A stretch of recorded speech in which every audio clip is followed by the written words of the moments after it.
Bonjour Clémentine Autain. Bonjour. Vous êtes députée La France Insoumise élue en Seine-Saint-Denis et vous serez candidate, on va en parler, personne n'y pense, mais ça va arriver vite. Vous êtes candidate aux élections régionales en Île-de-France, elles auront lieu normalement dans 3 mois, donc on en dira tout de même un mot. Parlons de la campagne de vaccination. Assez souvent sur ce plateau, des élus de Seine-Saint-Denis ont dit on n'a pas de vaccin. Ou on en a très peu. Est-ce que c'est toujours un problème aujourd'hui, Clémentine Autain ? Oui, en fait, le problème, c'est que nous avons des doses. Et c'est Oui. la façon dont ces doses sont administrées. Parce que vous connaissez le système de Doctolib en Île-de-France. Pour prendre un rendez-vous, vous devez aller sur cette plateforme et prendre un rendez-vous. Donc, le problème, c'est que les premières doses qui ont servi pour vacciner ont été utilisées par beaucoup de personnes qui venaient de Paris ou d'autres départements et pas pour Mais vous avez des celles et doses. ceux qui habitent... Parce que des élus disaient on n'a pas de dose. Alors du coup on a du mal. Si on essaie de regarder les situations assez finement sur le terrain, on a du mal à se faire une opinion parfois. Visiblement, d'après ce que dit la préfecture, Il y a des le nombre doses. de doses D'accord. est correct. Et les Parisiens qui vous les volent. C'est pas les Parisiens qui les volent, c'est que c'est pas enfermé dans Oui, je comprends. le périmètre départemental, mais à partir du moment où pour y avoir accès, il faut maîtriser l'outil informatique, nécessairement, ce sont certains publics qui accèdent plus facile que d'autres à ces rendez-vous qui sont difficiles à avoir. Donc le problème majeur, c'est que la façon dont le gouvernement a pensé le dispositif n'est pas appropriée si on veut toucher prioritairement le monde populaire, et c'est ce qui nous arrive en Seine-Saint-Denis, le fameux premier de corvée. Donc on passe à côté de la cible prioritaire, ça c'est un premier problème. Et le deuxième, en effet, c'est qu'il y a plus globalement un déficit de disponibilité de vaccins. Moi, j'ai visité il n'y a pas très longtemps le vaccinodrome prévu par la mairie de Montreuil, dans son ancienne mairie, un grand local qui est disponible, et on leur a dit, ça arrive tel jour, puis finalement non, ce sera dans une semaine, puis finalement dans 10 jours, c'est-à-dire que les équipes étaient prêtes, mais il n'y avait pas les doses. Pas le produit. Il n'y avait pas le produit. Mais là, c'est peut-être la faute de l'industriel. Ce sont des campagnes, non, La faute de l'industriel, de toute qui façon... produisent. Non, je veux dire, c'est une telle difficulté de coordonner l'action de tous les acteurs dans ces dossiers. Je pense que le problème, c'est qu'il n'y a pas de maîtrise publique de cette D'accord. production. Il n'y a pas de maîtrise Ah, de maîtrise publique de la production, non. Eh bien oui, mais Ah oui, ça, on n'a pas nationalisé les laboratoires Oui, monsieur pharmaceutiques. Abati, mais Pas encore. Ça va venir peut-être. Peut-être que Voilà. si on avait une recherche publique qui avait mieux fonctionné, avec des vrais investissements depuis des décennies, si on avait un espace public aussi qui avait investi dans les lits, dans les hôpitaux, on ne serait pas dans la situation dans laquelle on est. Et maintenant, voilà le problème du vaccin. Sanofi supprime encore 1700 postes, Sanofi, au moment où nous savons que nous avons besoin d'avoir des entreprises solides et qui sont capables non seulement de trouver un vaccin en France, mais aussi de le diffuser. Donc il faut réquisitionner les entreprises et produire massivement ce vaccin. Ça vous fait rire, mais... Réquisitionner les entreprises, oui, mais enfin voilà. Et pourquoi C'est Et un pourquoi ré- Et c'est pas peut-être- drôle Peut-être que la puissance publique a beaucoup de choses à faire, réquisitionner les entreprises, je ne sais pas si c'est immédiat, mais peut-être, vous avez peut-être raison. Hein. On n'est pas dans une situation d'urgence. Vous ne pensez pas que la santé est plus importante que les profits des Donc entreprises? réquisition des entreprises, je n'ai pas envie de m'engager dans ce débat maintenant, parce que je voulais vous en soumettre un autre. Nous comprenons depuis plusieurs jours que le personnel soignant, dans des proportions importantes, refuse de se faire vacciner. Est-ce qu'il faut décréter une vaccination obligatoire pour les infirmiers, les médecins qui éventuellement refusent un vaccin? L'hôpital est un lieu important de contamination. Oui, moi j'ai plutôt le sentiment qu'il y a aussi beaucoup de personnels soignants qui veulent être vaccinés et qui ne le sont pas. Parce qu'ils Ah n'ont non, pas... mais il y en a beaucoup qui refusent. Oui, bien sûr, il y en a qui Ah bah veulent. oui, mais Non, il y en a on beaucoup peut qui se demander refusent. quel est le problème majeur. J'ai entendu Beaucoup qui refusent. Jean Castex a expliqué hier soir en effet que le problème c'était ces soignants qui ne voulaient pas Il y en a beaucoup être qui vaccinés. refusent, mais ils le disent. moi, je connais des soignants qui ne sont pas vaccinés, non pas parce qu'ils ne veulent pas, mais parce qu'ils n'ont pas été. Je vous parle de ceux qui ne le veulent vaccinés. pas. Est-ce qu'il faut rendre la vaccination obligatoire Non, je ne pour crois les pas soignants qu'on puisse rendre la vaccination obligatoire. En revanche, il faut qu'on arrive à vacciner un nombre suffisamment grand pour nous protéger. Voilà. Or, là, ce n'est pas la responsabilité d'abord de celles et ceux qui potentiellement refusent d'être vaccinés. C'est de la faute du gouvernement français qui vaccine beaucoup moins que parmi ses voisins européens. Il faut quand même voir dans quelle situation nous nous trouvons. J'ai entendu Jean Castex hier nous présenter des courbes improbables. Maintenant, c'est le mensonge qui domine. À carrément. l'échelle de l'État. C'est le mensonge Écoutez, oui, Hein oui, quand vous voyez par exemple le traficotage qui est fait des chiffres où on prend une nouvelle norme qui est les plus de 80 ans, quelque chose qui a débarqué hier, on ne sait pas très bien pourquoi, puisque c'est au-dessus de 75 ans qu'il y avait cette vaccination obligatoire. Donc hier, on nous prend un nouveau chiffre, c'est 80 ans. On compare avec l'Allemagne des choses qui ne sont pas comparables pour expliquer que non, c'est pas mal. Ou alors, ces chiffres qui varient, où on nous a expliqué d'abord qu'on aurait 47 millions de vaccinés à l'été. Et puis hier soir, finalement, c'était plus que 30 millions. 30 Donc, millions, oui. excusez-moi, mais c'est pas sérieux. C'est pas sérieux. Vraiment, des c'est pas mensonges. sérieux. C'est pas sérieux. Des Bah, mensonges. vous trouvez que c'est... Je sais pas. Bon, en tout cas, c'est... Le mot mensonge m'a alerté, donc c'est pour ça Moi, que... je trouve que c'est de l'ordre du D'accord, mensonge, au d'accord. sens où ce n'est pas transparent, il n'y a pas de pilote dans l'avion, c'est ce qui est le plus choquant probablement, c'est le sentiment qu'il n'y a pas de pilote dans l'avion. Vous écoutez régulièrement ces conférences de presse de Jean Castex qui parfois vous C'est lui annoncent le pilote, rien hein. du tout. Bah, justement, on l'écoute et on a l'impression qu'il n'y a pas de pilote dans l'avion. C'est que parfois on est là tous devant les Français, on attend et en fait on fait une conférence de presse pour nous dire qu'on réfléchit pour savoir si la semaine prochaine peut-être on va nous confiner.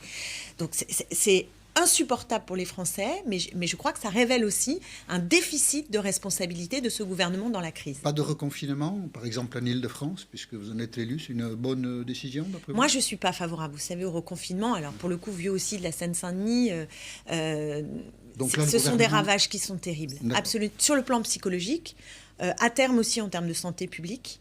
Et évidemment sur le plan économique et social. Donc je ne suis pas sûre que ce soit la bonne voie si on veut être efficace sur tous les plans qu'il faut prendre en considération. Et permettez-moi de vous dire aussi que le fait qu'on ait fait le couvre-feu à 18h laisse un peu un goût amer, parce qu'on se demande si entre 17 et 18 heures, vu le nombre de gens qu'il y a entassés dans les transports publics ou dans les supermarchés, si au final on a vraiment gagné quelque chose, c'est pas sûr. Et le week-end, l'idée qu'on puisse nous supprimer le week-end, ça nous rend comme si on était juste des vous savez, métro, Donc ça boulot, n'est- dodo. Donc ça n'est pas fait, donc c'est plutôt une bonne décision. Moi, je préfère que ça ne soit pas fait. D'accord. Mais, Donc, mais pour être rassuré, je voudrais que le gouvernement se mette en situation de vacciner. C'est pas ce qu'il fait pour je l'instant. voulais y revenir parce que vous êtes un peu échappé de la question. Que le personnel soignant ne se vaccine pas, qu'il y ait des réticences, ça ne vous choque pas? Écoutez, c'est la liberté individuelle. Et ça ne vous choque? Oui, mais Bah, c'est ça à ne me l'hôp- choque pas. c'est Je à ne sais pas l'hôpital, quelles hein. sont les proportions. C'est à l'hôpital. Excusez-moi, je ne sais pas. Là, vous me dites ça. Alors, Moi, je ne sais pas quelles sont dans certains les hôpitaux, proportions. ça peut aller jusqu'à 2 tiers du personnel soignant. Écoutez, Dans faudrait- certains hôpitaux, il y a des chiffres qui sont publiés dans la presse, hein. Oui, mais C'est écoutez, important. Et donc, du coup, c'est posé la question de l'obligation de vaccination. J'entends. Pour le j'entends, personnel des hôpitaux. J'entends cette difficulté, bien sûr. J'entends cette difficulté, mais je crois qu'il y a...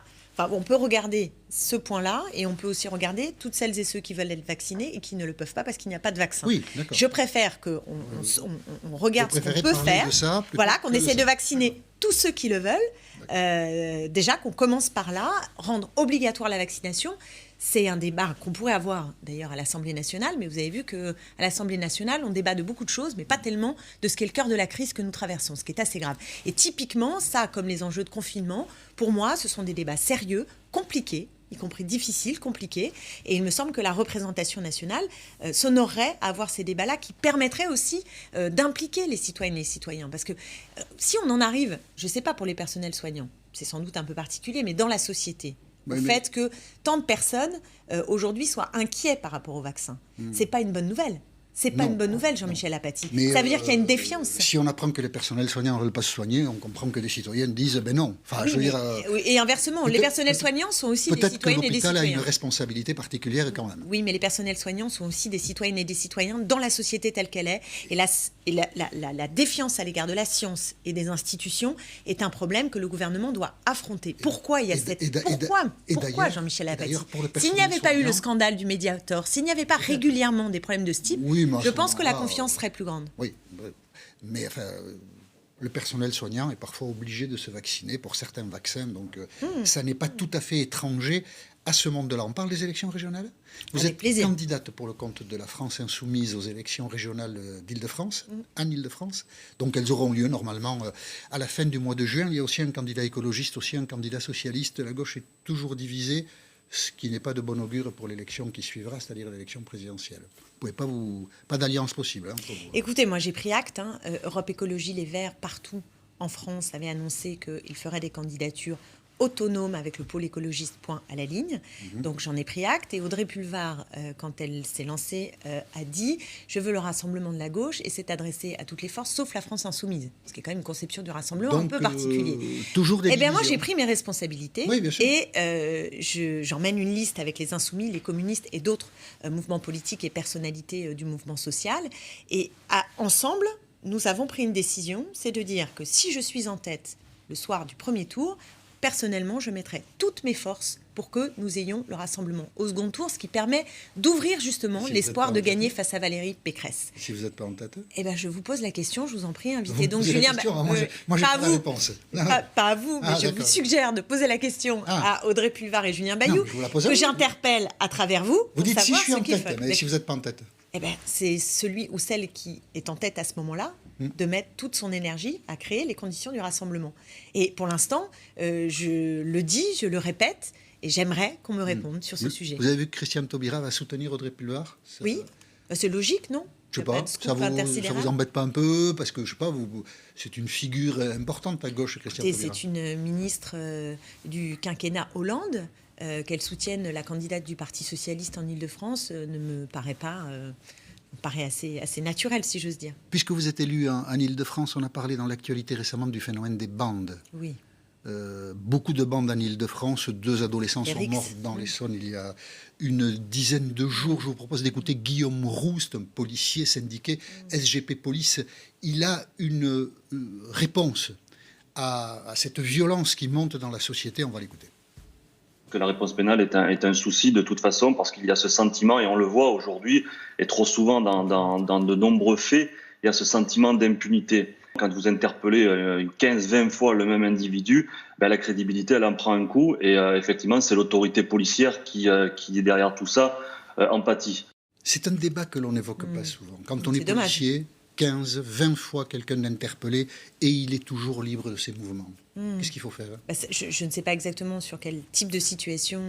On entend souvent ce genre de choses. Oui, bah, de toute façon, ce qu'on entend, c'est la difficulté que moi je vois bien. Je suis élue de Sevran, de Villepinte et de Tremblay, qui est la difficulté des relations entre la police et la population. Donc il y a un Non. problème en effet. Si. Là, c'est la justice qui est mise en cause. Dans le propos de Guillaume Roux, c'est trop de laxisme de la part des juges. On arrête 15-20 fois, dit-il, quelqu'un, et ce quelqu'un, Je il pense ressort. pas. Je pense pas qu'il parle seulement de ce malaise-là. Je ne crois pas. Ah, là, je crois que c'est exactement ce qu'il dit. Oui. L'impunité judiciaire, c'est ça qu'il évoque. D'accord, donc c'est un C'est un problème problème d'application ou de la loi.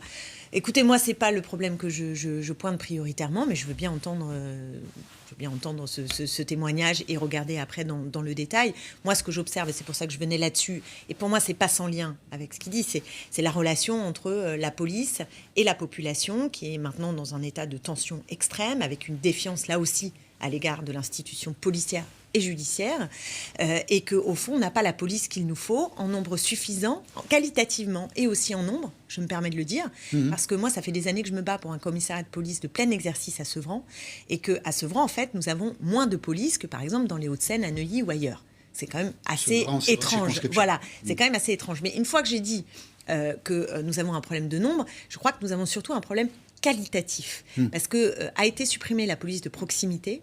Or, cette police de proximité, c'est celle qui peut le mieux permettre d'apaiser les choses. Et après, vous avez tout le contexte de prévention. Vous savez que les moyens de la PJJ, la police judiciaire de la jeunesse, ont fondu comme neige au soleil. Les éducateurs de rue, j'ai l'impression qu'on n'en voit plus. Et donc, si Et la vous justice, ne, si c'est un vous problème ne... aussi ou pas? Parce que vous évoquez l'ensemble de la chaîne, et la justice, c'est un problème ou pas? Écoutez, je ne crois pas.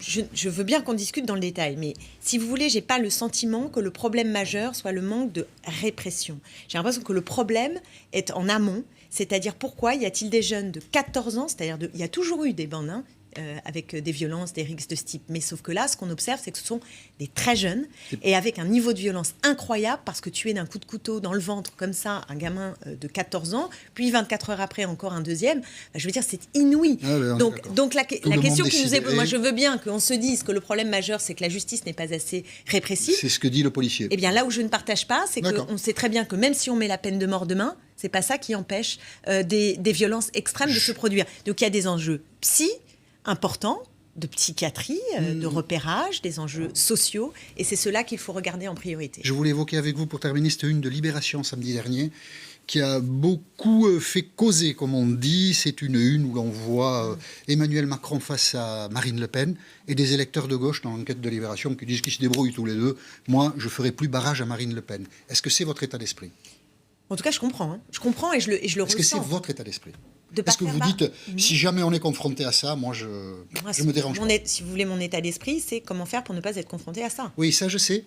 Bah Bien oui, sûr, mais c'est notre réponse. Je fais de la politique. La Donc division de la gauche que j'évoquais au régional, on la retrouve à la présidentielle. Et la présence de la gauche au second tour de Oui, l'élection présidentielle relèverait aujourd'hui du miracle. Oui, mais vous Et savez... le miracle, ça peut exister dans une société Mais laïque. c'est pas mais bon. simplement une histoire de miracle, c'est que quand vous regardez un an avant chacune des présidentielles, parfois même vous aviez des candidats Oui, oui, annoncés qu'ils n'étaient pas. Donc moi je ne sais pas faire la politique fiction comme ça, d'autant que je suis une responsable Oui, mais là, politique, une militante. le politique. dossier dit un état d'esprit. Oui, bien sûr, l'état Plus d'esprit. de barrages à Marine Le Pen. Bah, le problème, c'est quand vous avez, Par l'intermédiaire quand d'Emmanuel vous Macron. avez un rempart qui se transforme en passerelle, comment voulez-vous demander aux électeurs de gauche Emmanuel de Macron est la à alimenter passerelle. la passerelle?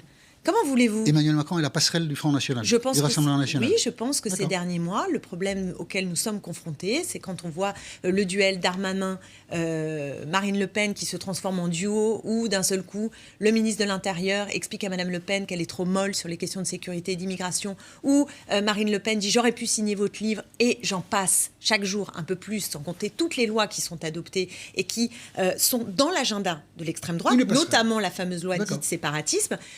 Une Comprenez passerelle. qu'un électeur de gauche qui a mis le bulletin dans l'urne, Emmanuel Macron, en espérant se 2017. débarrasser de Marine Le Pen, voit Marine Le Pen monter et le gouvernement lui faire la courte échelle. D'accord. Forcément, il y a de la colère. Vous avez voté Emmanuel Macron en Oui, 2017? j'ai voté Emmanuel Vous Macron. le regrettez? Non, je regrette pas. Vous Non, le je referez regrette pas de l'avoir fait. Vous le referez le cas Écoutez, échéant à l'heure où je vous parle, il faut qu'ils viennent les chercher, les voix de gauche. Donc, je vous assure. la vôtre aussi. Et vous savez, il peut s'écrouler d'ici là, ne pas être au second tour. Ah, il peut s'écrouler. Voilà. Tout Et le donc, ce monde que je peut pense, s'écrouler. je vous le redis, c'est qu'il faut qu'il y ait une candidature qui porte la justice, l'égalité, la transition écologiste sérieusement en 2020.